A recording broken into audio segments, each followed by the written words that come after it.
Hey guys, welcome back to my channel. For those who are new, welcome. My name is Monica, and in today's video, I'm going to go over some recs for It's Always Been You. So the first book I want to talk about is Seduce Me at Sunrise. This is the book that really gave me the idea to do this video.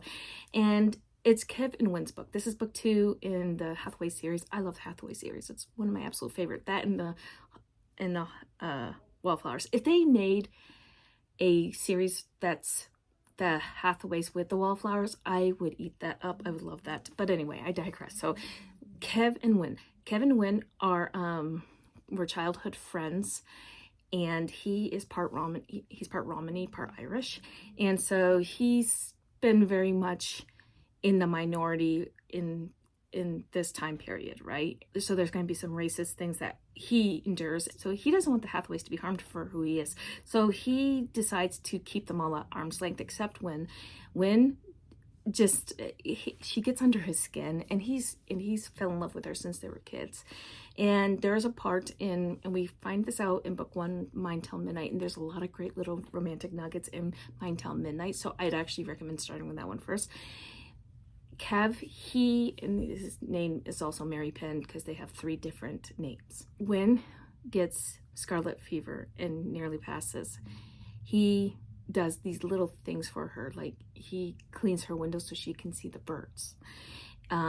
She was able to get him to take the medication he needed to survive something that happened to him. They just they care for each other. They take care of each other. And they do these little things for each other. But he doesn't feel like he's good enough for her because of being Romany, right? So she, after surviving scarlet fever, she's very much depleted physically. It left her weak.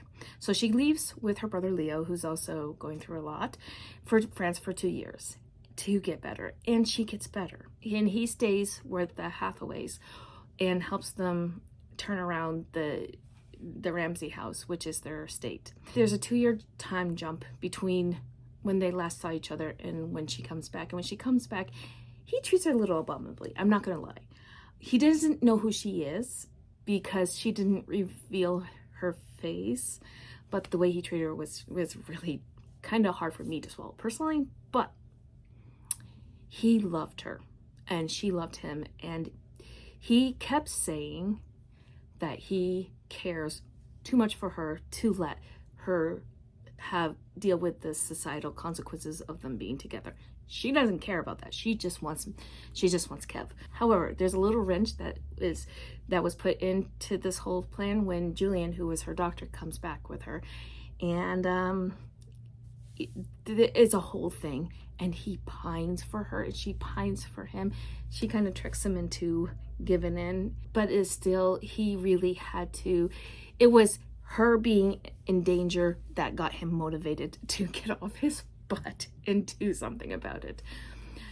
But the thing is that the pining, the angst, the love that they have for each other was completely pure. Everybody knew that they loved each other. Her siblings knew that they loved each other. Her parents, before they passed, knew that he loved her and that she loved him. So it wasn't a shock that they were going to be together. There was never going to be anyone for Wynn except for Kev, and vice versa. And that's why I actually really did like it. It's the whole, how he treated her in 2 scenes that kind of just irritated me a little bit, but that's a me thing. But I know most people love this one, and that's why I do recommend it. I do recommend checking out this entire series, but that one is a fantastic one. I've read 4 recently. That is Always Been You, and the first one that I read that was under this trope is Under an Endless Moon by A.L. Jackson. This is her newest release. This one is Otto and Raven. They've known each other for 7 years because her brother brought her to this NC secret society to protect her from people who are doing bad things. They've always been close and he's wanted her, but he knew he couldn't have her because of the brotherhood that he had with her older brother. She comes home one night. She walks in on her brother doing the deed with his girl, and so she's like, nope. So she goes and lives with Otto, and this opens up their feelings more so than they already have, because they were closing their feelings off for each other because they knew that they shouldn't be together. Well, because of her brother and the secret society, because in the secret society they couldn't be together because of their little laws.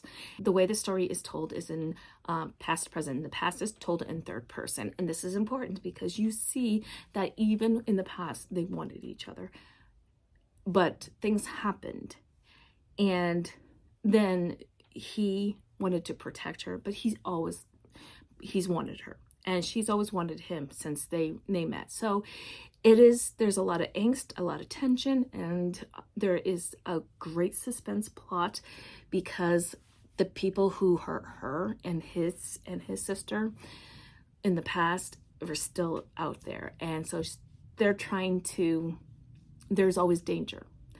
And so this always been you type of a scenario is more of emergency, I guess I could say, because they don't know how much time that they're going to have together because of the villains. They're closing in on them, so it's like they need to start, and they do.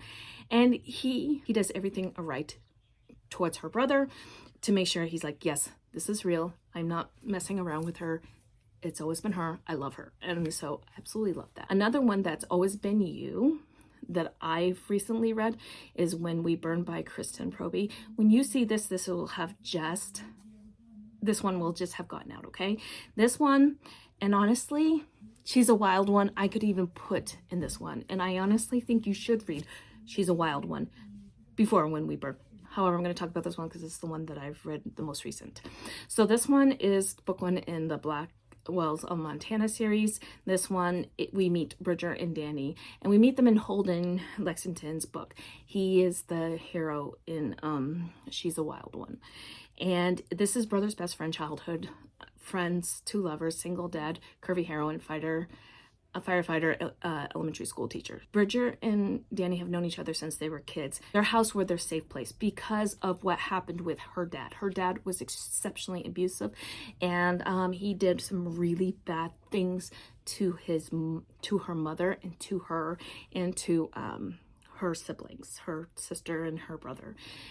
You have to check trigger warnings on this because there's I'm just going to tell you, there's bullying on page, talked about from the past, child abuse, attempted murder on page, talk of childhood abuse in the past, talk of animal abuse in the past, arson, and attempted kidnapping. And there's stuff that happened in this one where she is terrified of water. And it opens up to why she's terrified with water, and she cannot be around chickens because of what her father did. And so he knows this about her. And when she comes back to town, he's a single dad, and his daughter Birdie is just coming into kindergarten. She is her teacher. He had loved her since the past, even when he was her safe place. She has always loved him too. Again, brother's best friend, and the brother, I actually really liked how her brother handled this situation. He wasn't a jackass about it.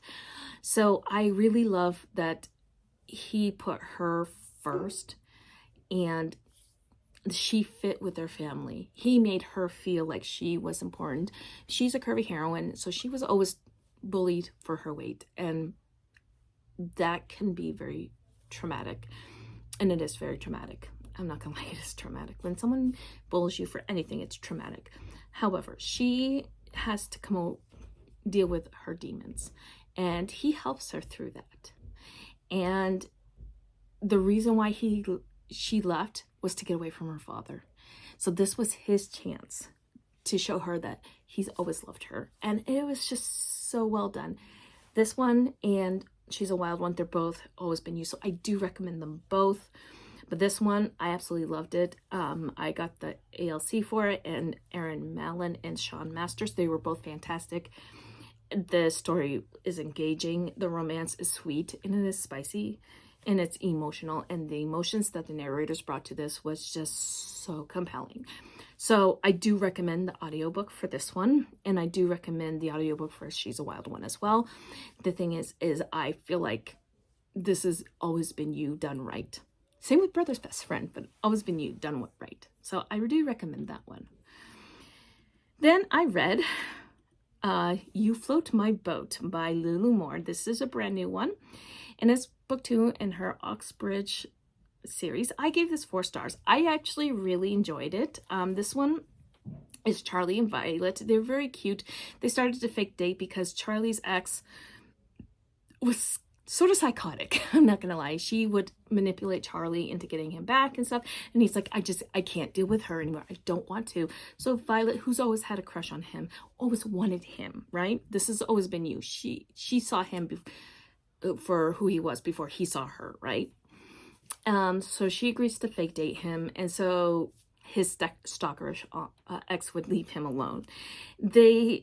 The romance between Violet and Charlie was really good. Violet's brother was a jerk about Charlie dating her until, because then he's like, oh yeah, it's because of his ex. Okay, fine. But then they have their issues.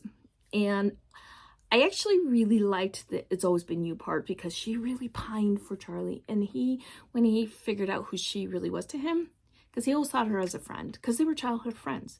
But once he figured it out, he was like, absolutely, I like you. And he actually loved her. And so I really liked the story, and I liked the characters, and I would recommend this one. So if there's one that's on a shorter side that you would like for It's Always Been You, it's The Kiss Lottery by Isla Madden Mills. I read this in a recent vlog, and I'll link that vlog down below.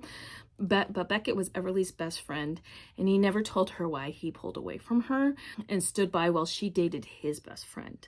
She left the small town behind because of something that happened that involved Beckett, her ex, and another girl. 10 years later, she comes back after receiving a Valentine from a secret admirer to come back home, and I guess it's a Valentine's Day matchmaking where they match people. They put themselves in the lottery for them to get matched, right? So she decides to do this, and she is matched with Beckett, and they start to reconnect, and they start to solve a local mystery about a couple that happened in the past, where the couple, she passed away early from, I want to say, I think it was like the plague. I think it was the Spanish flu or something. It was something.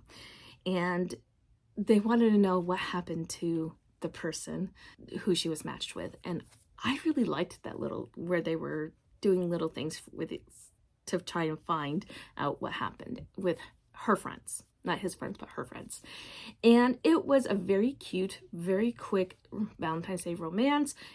They both wanted each other since they were kids. They just didn't.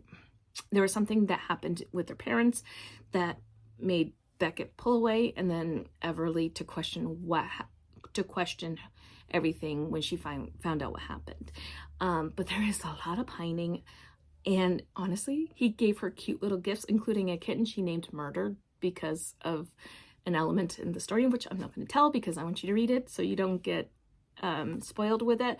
And there's a lot of small little romantic moments. This is a cute little novella. It's not going to take you long. It's on Kindle, read and listen. So I highly recommend this one, even though it's past Valentine's Day when you see this video. But so those are some recommendations for the Always Been You trope that I've just been thinking about lately, or I have just read that I think you would enjoy. Let me know if you've read them down below, and if you made it this far in this video and you want to let me know that you're here, please leave me the crystal ball emoji. I don't know, that just came into my mind, so leave me the crystal ball emoji. And until next time, my friends, happy reading. Bye.